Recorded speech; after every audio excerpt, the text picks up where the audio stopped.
Eagle. Woo! Good morning. Welcome into the Out of Bounds Show, ESPN 105.9 The Zone. Show me the money! And we're live in the Bank Plus studio. The show is brought to you by Juniker Jewelry Store. And if you're in the market for an engagement ring, necklace, bracelet, earrings, Juniker, right around the corner from our studio here in Madison on Highland Colony. We're streaming live on the Out of Bounds radio app. You can watch the show on YouTube. Search Out of Bounds Sports, and we welcome in Roll Tide Ryan Fowler. 109 The Game, Tuscaloosa afternoon drive. Alabama embarrassed by the Florida State Seminoles, and Bama fans are asking what in the world is wrong with this program. How shocked were you with the performance on Saturday, Ryan Fowler? Listen, the $1 Million Band performed very, very well. You guys got it wrong, man. They went to Tallahassee. They lined up. They got the uniform all organized. Really, really looked good. I mean, the tuba players, the saxophone players, the trombones, the drums were a little bit off sync, but they'll get there. I promise you. That $1 Million Band looked really, really good. All right. Have you fired up the hot board on your show, or what's going on? No, I know. I'm just trying to bring some laughter into the show. I mean, listen, it's been a hard 48 hours. I mean, it's been tough. No, listen, I'm not there yet. Okay. And hey, lose to ULM, call me next Monday. We'll see. But I think when you look at this, you also have to give Alabama played an awful football game, but I also think you've got to give Gus and Florida State, Mike Norvell, some credit. Yeah. Listen, Gus, if anybody doesn't remember, Gus was one game away from being 500 against Nick Saban. He was 3-5 against Nick Saban. He went up against some great defensive units. Hell yeah, he did. And, I mean, he torched them, too, with inferior talent multiple times. And, I mean, I'd go back to an offensive coordinator with Gus. I guess, I mean, if we count those, he's got a winning record against Nick Saban. The guy's an elite play caller. He may not be a great CEO or head football coach, but when I look at Gus, I don't like the man, but I think when you look as an elite play caller, he is that.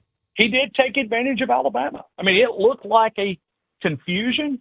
It looked like a football team that was not engaged. As I think DeBoer said this multiple times, they played with a lot of hesitation. His offense will give you a lot of eye candy. I mean, there's a lot of movement there. That Alabama football team couldn't handle that, whatever you want to call it, test anxiety or whatever it was. But Alabama played, an awful performance. And if this is a reflection of what the season is going to be, then it's going to be a tough year. But can they fix it? Yes, I think they can. Will they go and play for a playoff spot at this point? It'd probably be penny stock, and you can sell it at the end of the year. And, it's kind of like that Bitcoin stuff everybody's going crazy about, right? If you bought it early, would you buy? I don't know. I look at this team, and I look at talent. When I start checking off the talent, there's too many people who came to Tuscaloosa and watched these practices to say that the talent's not there, because the talent is there. I mean, when you go through, they did have a major injury with Tim Keenan last Tuesday. That would have helped. He was the captain. He was your alpha on that defensive side of the football. He was not able to go. To me, that's a bigger role than we're almost like forgetting about that. And I think football is as simple as you make it, right? If you can run the football and stop the run, chances are you got a good chance of winning the football game. Yeah. Alabama couldn't do either. Now, I mean, guys, you guys are right there in Jackson, Mississippi. How about the name Londa Simmons? Does that ring a bell? Yes. Played right there, did he not? Yeah. He was starting in different formations. Hartfield. London's, yeah. So London Simmons, number 90. Lineman Hartfield, yeah, number 90. Guys, true freshman. And I'm trying to think if he came in as an early enrollee. I don't think he was. Really? So it tells, wow. yeah. So I got to go back and look, but I don't think London Simmons was. But a true freshman, true freshman on that defensive front. How does that happen? That defense. Because y'all have got a ton of talent. How did that happen? Well, it's probably when you look at that defensive line, it's probably, I don't know if you want to say the weakest, but there's no depth there. I mean, there is no depth. Yeah. They lost a couple of guys in the portal. Jaheim Otis went to Colorado, another Mississippi guy. But no, when you look at the roster, I think they're thin at two different spots. I think defensive tackles one, and probably if you went and studied, probably running backs is another. But they're coming with running backs. I mean, they recruited A.K. Deere out of Quitman, Mississippi, so he's coming. But I think he's here. But I'm saying coming as developing. But when you look at that defensive front, it's a problem. And then when you have an injury, it becomes even a bigger problem. And so they lost that on Tuesday, even at the end of practice. So really, you have one day on Wednesday, and you have a lighter practice on Thursday to get a true freshman ready to take that big responsibility. And I'm going to be fair to the kid. He played okay. You can't pin it. There's a million other things that went wrong other than Simmons from Hartfield playing day one on the line against a Florida State team that does have talent. So much eye candy. Oh, because see, that's to me. I look back at some of those elite Nick Saban defenses going up against Gus. They had problems. He'll confuse you with that eye candy. That eye candy, because there's just so much movement. There's so many things you got to. Yeah, I don't know why more coaches don't do it. I agree with you. Would you describe the Bama Tears as crocodile or dinosaur?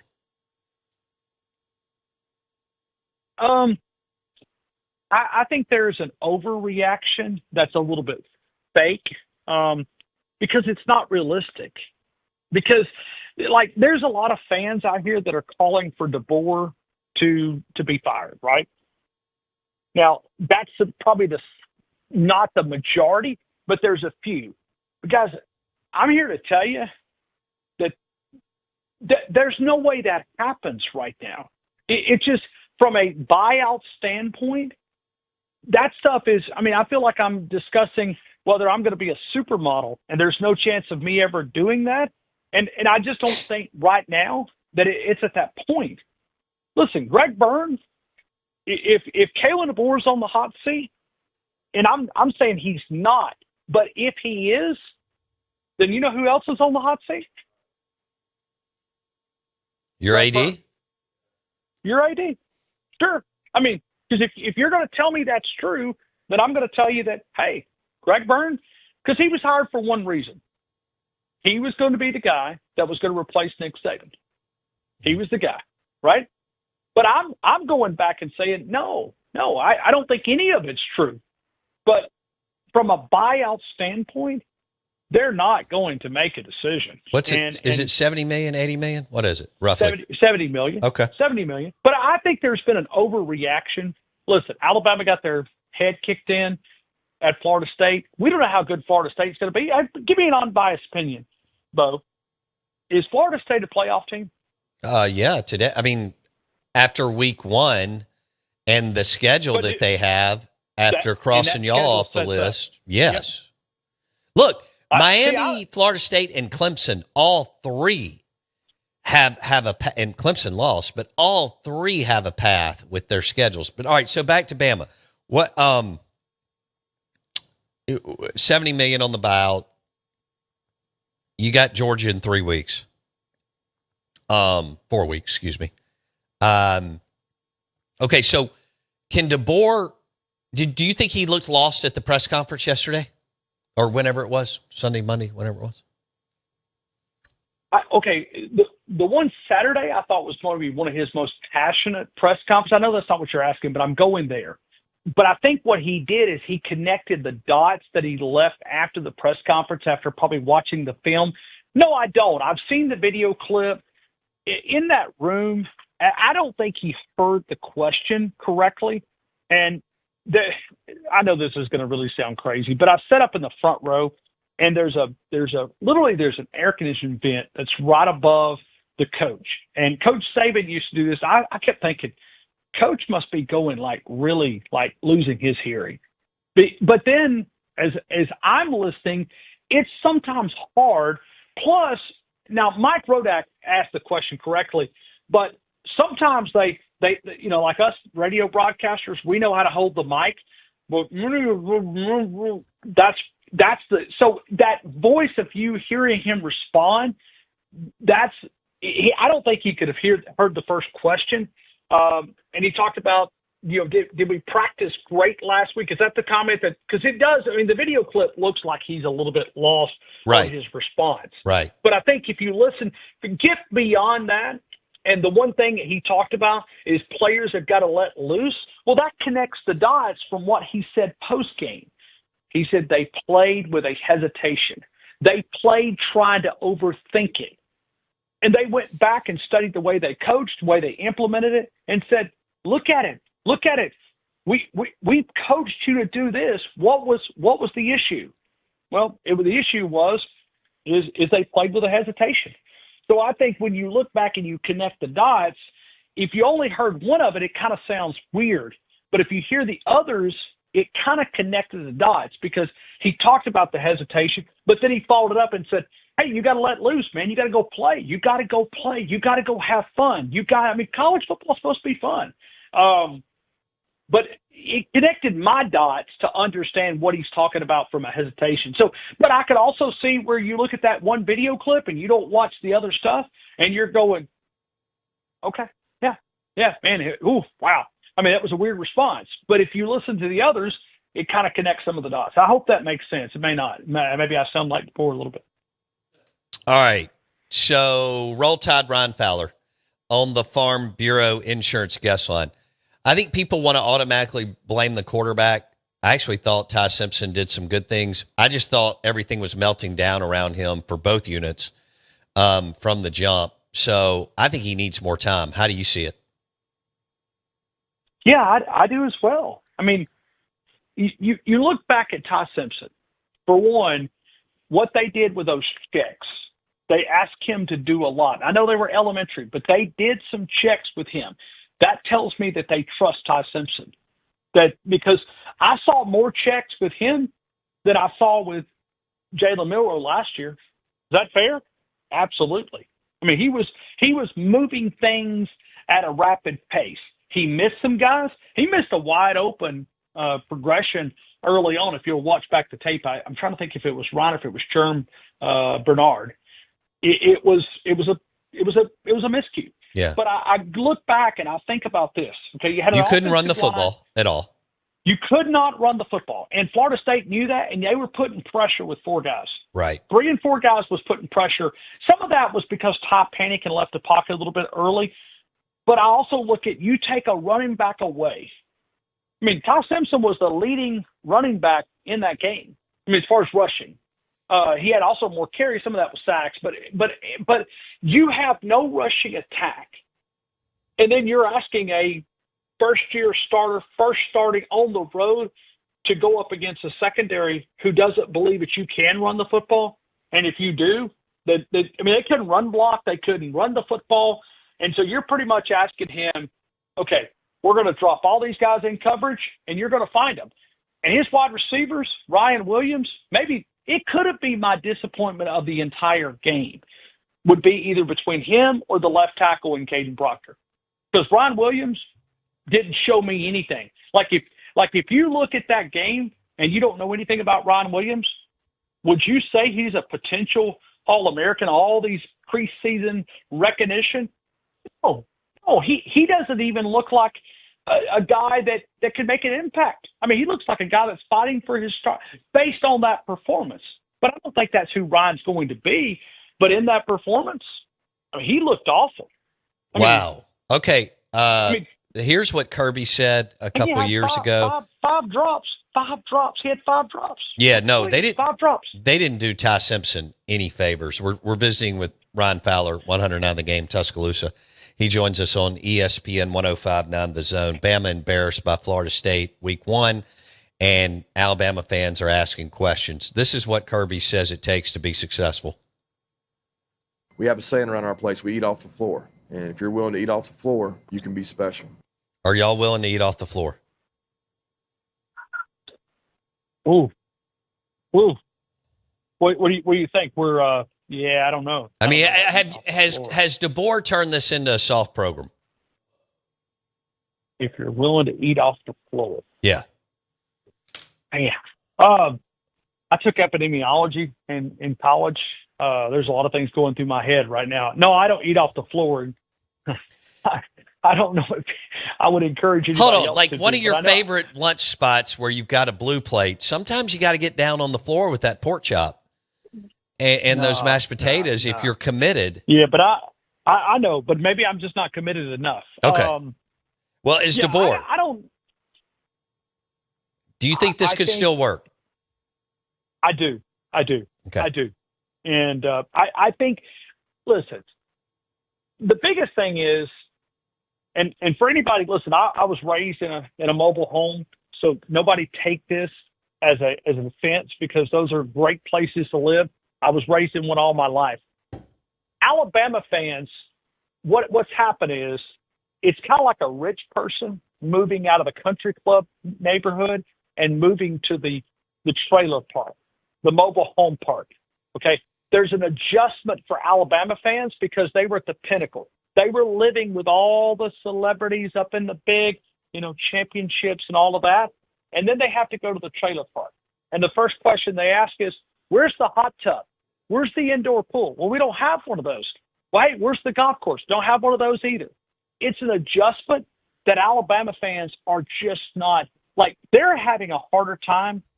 They're not going to go back to back. They're not going to go. Nobody is. No, it's over. Kirby Smart said it 2 years ago at Sandestin.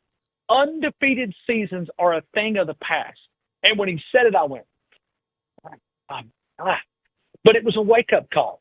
And do you know who else thought it? Nick Saban. Lou Saban.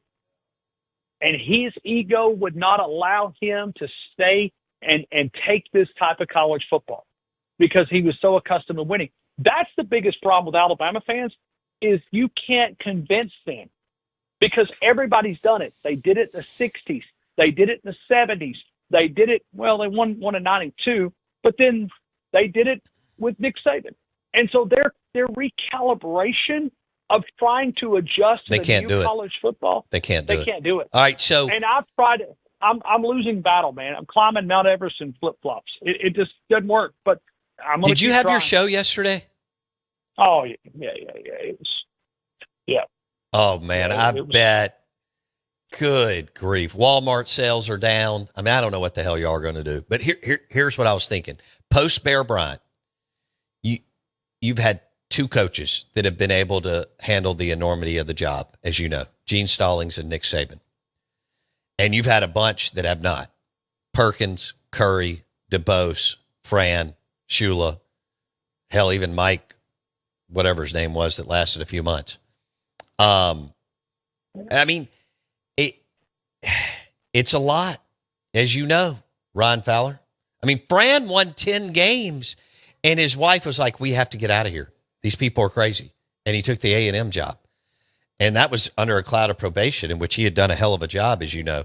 So, I don't know. But I know y'all aren't going to wait around long. So, But hold on. I want to. How much time do we have here? You got to go to break. I got 3 minutes. Okay, but do you agree with me? Like Greg Byrne has got to make sure that Kalen DeBoer, regardless NIL, revenue sharing, all these different things, he's got to give him the resources. And I'm not saying he hasn't given him the resources, because I just feel that if DeBoer is not the guy, and I don't feel that he is, okay, so don't cut this up. Don't get your producer to cut it up and twist my words, okay, because I know we radio guys, I do it too. So if you put this in there, put this. I don't believe what I'm about to say, but if Kalen DeBoer is on the hot seat, Greg Byrne's on the hot seat too. So Greg Byrne, I think he knows. He's got He's got to make sure resources are there, whether it's NIL, whether it's borrowing from the softball to give to football. Because I think Alabama, when they kept going to Washington, D.C. to campaign for competitive imbalance and Nick Saban and Greg Byrne, yes, they're going up there on behalf of college football, but I think they're also going up there on behalf of themselves and the smaller schools, the schools that are in your state that don't have a ton of resources. Alabama is not a rich school. I don't think they're a poor school. They've got money, but they don't have the money that it takes to compete at the top when we talk about recruiting. Texas, Oregon, Ohio I think State. you do. I mean, do you have, like, if you just measured net worth to net worth of the two fan bases, yes, Texas would have a greater net worth, but you've got more than enough money to compete for playoff appearances. And then it's kind of I'm not saying that, but I'm just saying that there's players that are getting opportunities with cash. I mean, like Texas Tech money's out here, Texas money. I mean, guys, there's some money throwing out. I don't know where Ole Miss and Mississippi State, but it's hard to compete right now. Without, I don't know what Alabama's spending is, but I bet you it's half of what Texas spent on their roster. I bet it's half of what Ohio State spent on their roster. I don't think it's that low. I think maybe they spent, a couple of million more. I don't know. Most of the on three numbers are bogus, but okay. Well, I mean, you're going to take it out on La Monroe this weekend, and then you get Wisconsin. But this does nothing. I mean, you could go 75-0. La Monroe could get 5 yards rushing. You could have 350 rushing, 350 passing. It doesn't do any good. Okay? Right. It does in player development. You beat Wisconsin. This noise will not quieten down until after the bye week, and at you're Georgia. able to go and show. Yes. So all this stuff's going to be there for 3 weeks. I mean, Are you going to that anywhere. game? Are you going to Georgia? No. I'm just a lazy old media guy that just likes covering the home games. I was saving my money for the playoffs. I guess I'll have you'll have a bigger cash. Christmas. Your kids will have more presents. All right, buddy. We'll have to do this again soon. Roll Tide. See ya. Roll Tide. All right. Ryan Fowler, 109 the game, Tuscaloosa. They're in disarray. And the meltdown, I agree with that. The meltdown will continue until they play in Athens in 4 weeks at Georgia. Enjoy your day. Lunch today, Martin's in Livingston. Ribs, the blue plate. They're delicious. See you tomorrow.